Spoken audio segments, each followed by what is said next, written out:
போதைப்பொருள் புழக்கத்தை பத்தி நீங்க சொல்லிருந்தீங்க. போதைப்பொருள் புழக்கம் இப்போ மாணவர்களிடையே பரவி அது அன்எம்ப்ளாய்மெண்ட்டுக்கு ஒரு வழிவகுக்குது அப்படின்றதையும் நம்ம செய்திகள்ல பார்க்கிறோம். இப்போது ஆளக்கூடிய இந்த திமுக அரசு இதை தடுக்க போதிய நடவடிக்கை எடுத்திருக்காங்களா? இது எடுக்காத பட்சத்துல அதிமுக ஆட்சி அமைக்கும் பட்சத்துல இதற்கான ஒரு தீர்வு கிடைக்குமா? திராவிட முன்னேற்ற கழகம் ஆட்சி பொறுப்பேற்று ஓராண்டு காலத்திலேயே தமிழகத்தில் தங்குதடை இல்லாமல் போதைப் பொருள் விற்பனை பார்க்க முடிந்தது. இதனால் மாணவர்கள், இளைஞர்கள், பொதுமக்கள் கடுமையாக பாதிக்கப்பட்டாங்க. உடனடியாக நான் சட்டமன்றத்திலே இந்த போதைப் பொருள் விற்பனையை தடுத்து நிறுத்த வேண்டும், இதற்கு இரும்பு கரம் கொண்டு இந்த அரசு நடவடிக்கை எடுக்கப்பட வேண்டும். அதோடு ஊடகத்தின் வாயிலாகவும் பத்திரிகையின் வாயிலாகவும் அறிக்கையின் வாயிலாகவும் இந்த போதைப் பொருள் நடமாட்டத்தை பற்றி நான் அரசுடைய கவனத்திற்கு எடுத்து சென்றேன். ஆனால் அரசு அதை கண்டுகொள்ளவில்லை.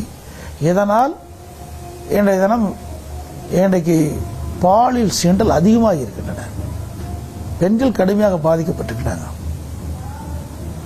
அதோட இன்றைய முதலமைச்சர் கண் கெட்ட பிறகு சூரிய நமஸ்காரம் என்பதை போல இளைஞர்களே போதையின் பாதையில் செல்லார்கள் என்று தொலைக்காட்சியின் மூலமாக செய்தி வெளியிட்டிருக்கின்றார். அனைத்து இந்திய அண்ணா திராவிட முன்னேற்ற கழக கட்சியின் சார்பாக நான் இந்த போதைப் பொருள் நடமாட்டத்தை தடுக்க வேண்டும் என்று சொன்ன போதே இதற்குண்டான முயற்சி எடுக்கப்பட்டிருந்தால் இன்றைக்கு இந்த தமிழகத்திலே போதைப் பொருள் நடமாட்டத்தை குறைத்திருக்கலாம். இந்த மாணவர்கள், இளைஞர்கள் பாதிக்கப்பட்ட மாட்டாங்க. ஆனால் இன்றைய முதலமைச்சர் சரியான கவனம் செலுத்தாத காரணத்தினாலே, ஒரு திறமையற்ற அரசாங்கமாக இருக்கின்ற காரணத்தினாலே இந்த போதைப் பொருள் விற்பனை தமிழகத்திலே கட்டுப்படுத்த முடியாத நிலை இருக்கின்றது. இதை அனைத்து இந்திய அண்ணா திராவிட முன்னேற்ற கழக அமைந்தவுடன் உரிய நடவடிக்கை எடுத்து போதைப் பொருள் நடமாட்டத்தை முற்றிலும் தவிர்ப்பதற்கு நடவடிக்கை மேற்கொள்ளப்படும்.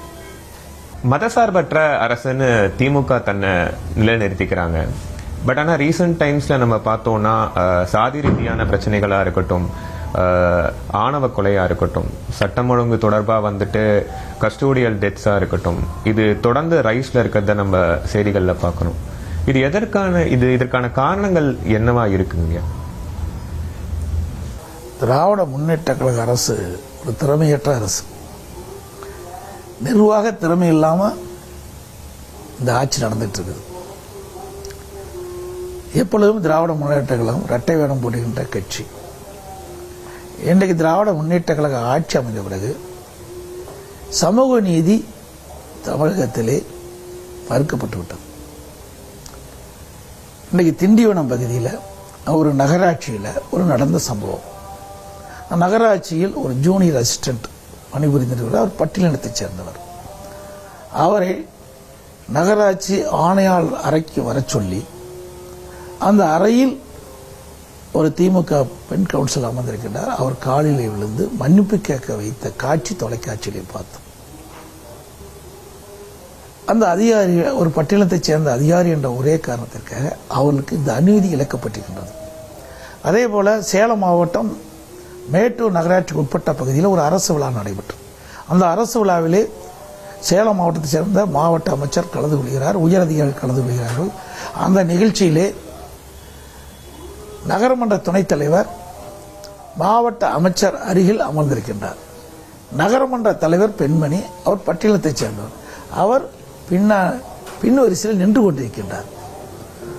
ஆக பட்டியலத்தைச் சேர்ந்தவருக்கு எந்த அளவுக்கு அவமரியாதை பண்ணுகிறார் என்று இதிலிருந்து தெரிகிறது.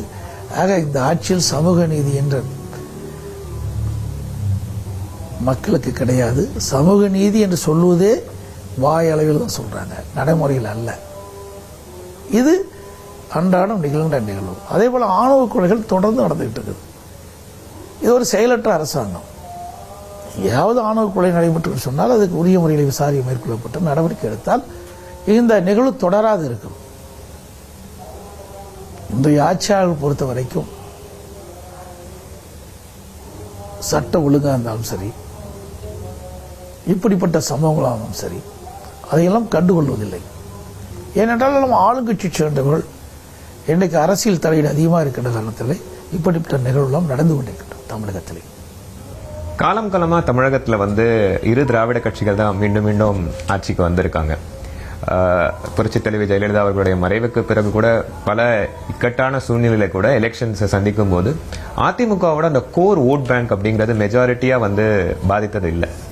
ஆனா இப்போ 2026 தேர்தல்ல இப்ப இருக்கக்கூடிய கட்சிகள் எங்களுக்கும் திமுகவிற்கும் தான் போட்டி அப்படின்ற தொடர்ந்து முன்னெடுத்துட்டு வராங்க. கள சூழ்நிலை அப்படி இருக்கா, இல்ல அந்த மாதிரி ஒரு பிம்பத்தை இவங்க கட்டமைக்கிறாங்களா? ஒவ்வொரு கட்சி தலைவருக்கும் ஆசை உண்டு, அது அவருடைய சொந்த விருப்பம். யதார்த்தமான உண்மை எந்தெந்த கட்சிக்கு தேர்தல் போட்டி என்பது நன்றாக தெரியும்.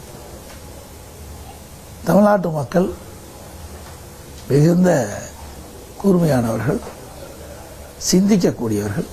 தமிழகத்தில் 2 கட்சி தான் பெரிய கட்சி, 2 கட்சி தான் இப்பொழுது ஆண்டு 2 கட்சிக்கு இடையிலே தான் போட்டி இருக்கும். அது எந்த கட்சி என்பது நாட்டு மக்களுக்கு முழுமையாக தெரியும்.